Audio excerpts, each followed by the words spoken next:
No dia 31 de julho de 1923, terça-feira, o Arraial de Nazaré amanheceu alvoraçado. Era o dia de casamento de Maria Licor Ferreira Lima, a filha de Dona Joaninha Ferreira, com um rapaz chamado Enoque de Sá Menezes, dono de uma bodega.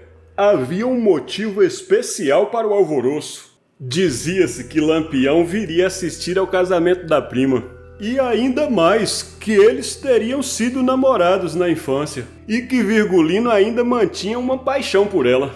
Entre os homens, a conversa era uma só. Se todo mundo estava sabendo que Lampião vinha para o casamento da prima, isso significava que a polícia também sabia. João Flor resumiu suas preocupações. Vai ser bala que nem a peste.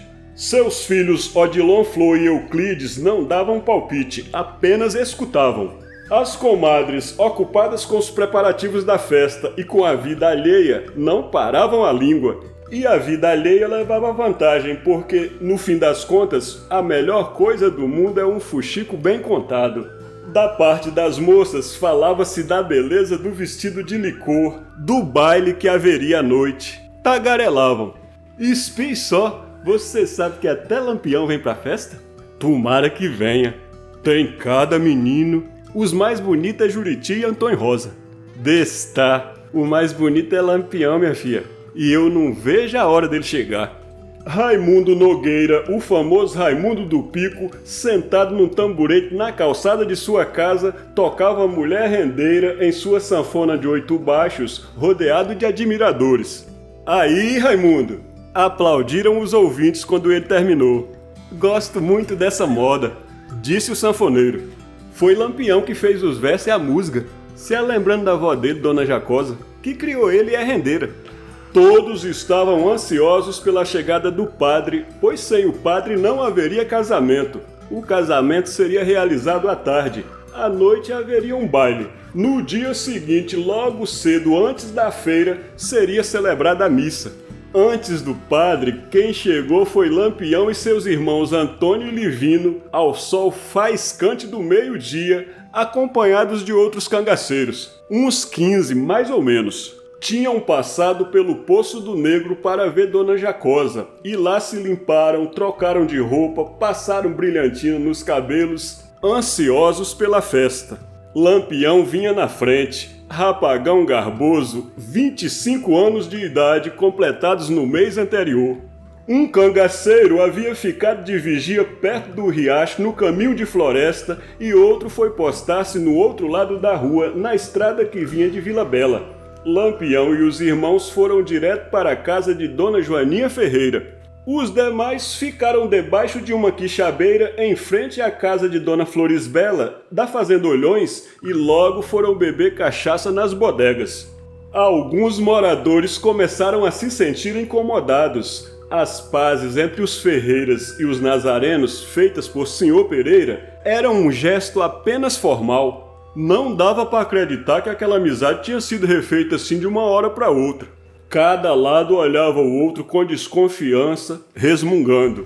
E havia o caso recente da morte do coronel Gonzaga, que tinha parentes em Nazaré. Às 2h, acompanhado do sacristão que por coincidência se chamava Zé Rufino, chegou pela estrada de Vila Bela o padre José Kerli, que o povo chamava de Padre José por não saber pronunciar o sobrenome alemão. Um morador, saudando a chegada do vigário, começou a soltar foguetes. O cavalo do padre assustou-se com os pipocos, empinou, rodopiou no ar. Por sorte, um cangaceiro segurou a rédea com firmeza, controlando o bicho. Pode se desmontar, seu padre. A benção. Deus te abençoe, meu filho. E obrigado, disse o reverendo ao pisar no chão. Lampião, com um olho mais apertado que o outro, largou a sanfona e foi cumprimentar o amigo. Pediu a bênção e beijou a mão do sacerdote. O padre José Kerli era um velho conhecido dos Ferreira. Tinha sido ele quem cuidara do ferimento de Livino em 1919, valendo-se de sua experiência como veterinário. O padre Kerli estava muito cansado, precisava tomar um banho, descansar. Mas aí surgiu um problema. A casa onde ele costumava ficar estava fechada. O dono Antônio Gomes Jurubeba, que era então o subdelegado de Nazaré, inconformado com a presença dos cangaceiros, tinha se retirado com a família para a fazenda Genipapo, a 1 légua de Nazaré. O transtorno foi contornado rápido. O padre poderia ficar na casa de João Ferreira, enteado de Dona Joaninha. A atitude de seu Gomes acirrou ainda mais os ânimos, uns taxando seu gesto de ignorância, outros achando que ele fez bem. Estava aceso o estopim da bomba. Para completar, àquela altura alguns cangaceiros já estavam bêbados. Às 4 horas da tarde, o cortejo nupcial saiu da casa de Dona Joaninha para a capela, a noiva na frente, conduzida pelo irmão Alfredo Ferreira, seguidos pelos convidados aos pares, de braços dados, e alguns cangaceiros atrás, respeitosos, chapéu numa mão, fuzil na outra. Lampião, Antônio, Livino e outros estavam sentados em cadeiras na calçada de Cândido Ferreira quando o cortejo passou. Todos ficaram de pé, menos Virgulino, que parecia enciumado. Maria Licô, como todas as noivas, estava linda em seu vestido branco. Um comprido véu descendo da grinalda, distribuindo sorrisos. O casamento foi simples e rápido. Depois foi servido um jantar na casa de Dona Joaninha. Primeiro o padre, Lampião, os irmãos e os primos, depois os amigos e vizinhos, por último os cangaceiros. Durante a janta, o padre aconselhou: "Deixa essa vida, Virgulino. Você não é para estar nesse bando. Você não é ovelha negra." "Não tem jeito mais não, Padre José. Desmantelaram minha família, agora eu vou até o fim. É meu destino." Terminada a janta, chegou a hora do baile. Os pais proibiram as filhas de sair de casa. Alguns rapazes de Nazaré, das famílias Gomes, Flor e Jurubeba, se reuniram e começaram a combinar certos planos. Alfredo Ferreira, irmão da noiva, foi falar com o Lampião ponderando: "Virgulino, tô com medo de acontecer uma desgraça. Não fica bem num dia como esse ficar a rua assim cheia de cangaceiro. Todo mundo sabe que você tá em Nazaré. A polícia também sabe. Uma volante chega aqui a qualquer hora e aí acabou-se Nazaré." "Deixe de bestagem, Alfredo", respondeu Virgulino agastado. "Eu gosto muito de vocês, nós se criamos juntos. E hoje é o casamento de Licô. Eu quero participar da festa. Eu também sou gente."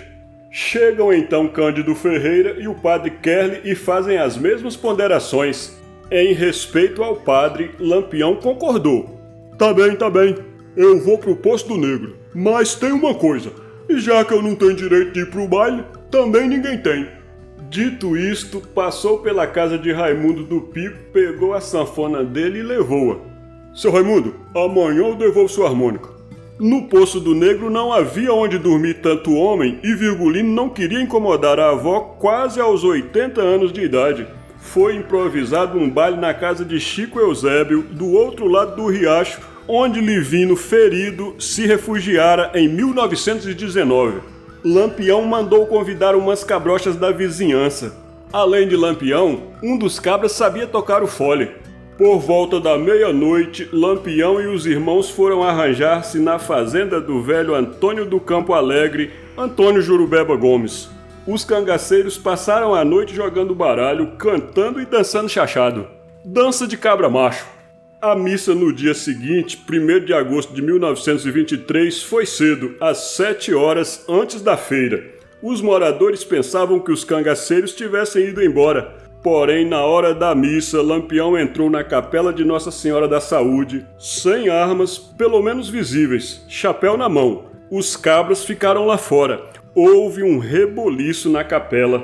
As pessoas se cutucavam, faziam sinais com os olhos, muita tensão. Depois da missa começaram os batizados. Lampião ficou aguardando que o padre se desocupasse para despedir-se dele antes de pegar a estrada. Foi então que se ouviu o grito do cabra que estava de vigia na estrada que vinha de Floresta.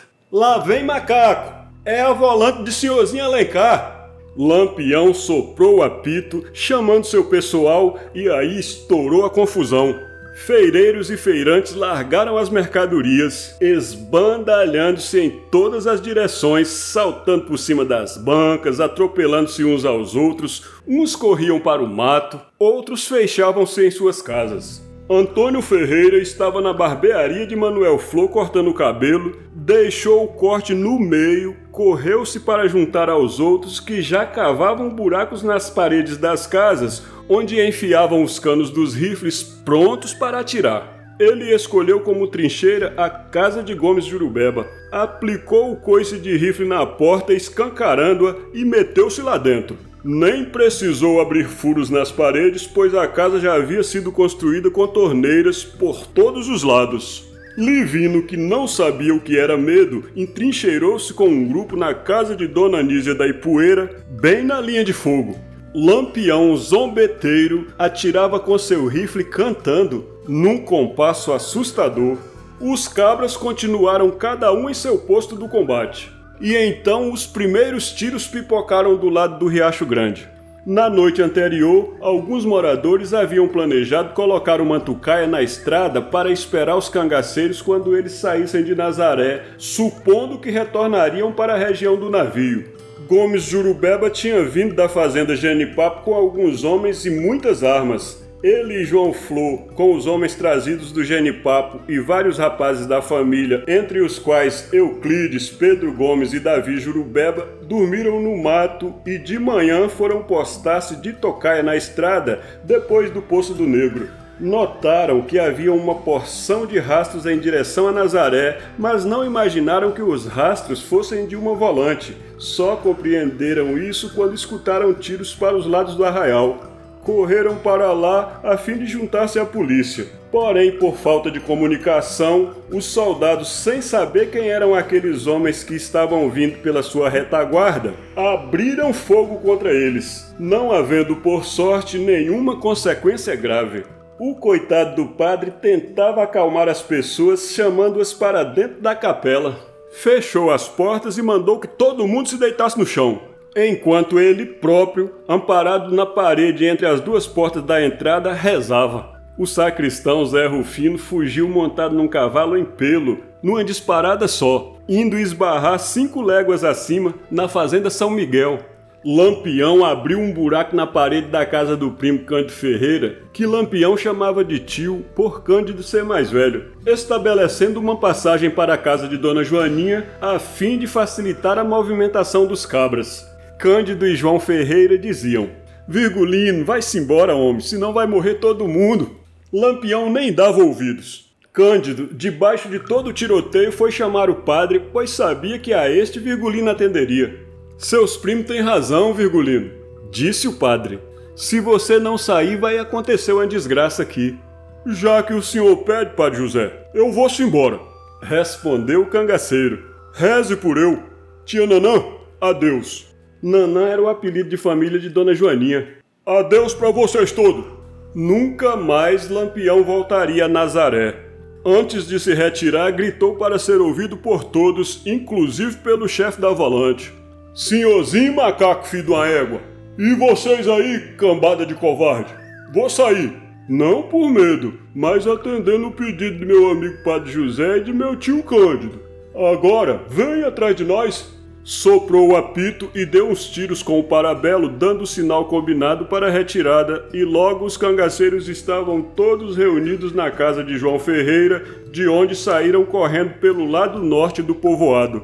Assim que os cangaceiros saíram, chegou outra volante composta de 30 homens, comandada pelo tenente João Fininho, o João Francisco. Apesar de toda aquela confusão, só quem levou a pior foi o soldado Zé Pretinho, que logo no início recebera um tiro no braço, passando seu fuzil a ser usado por Davi Jurubeba, que não tinha arma.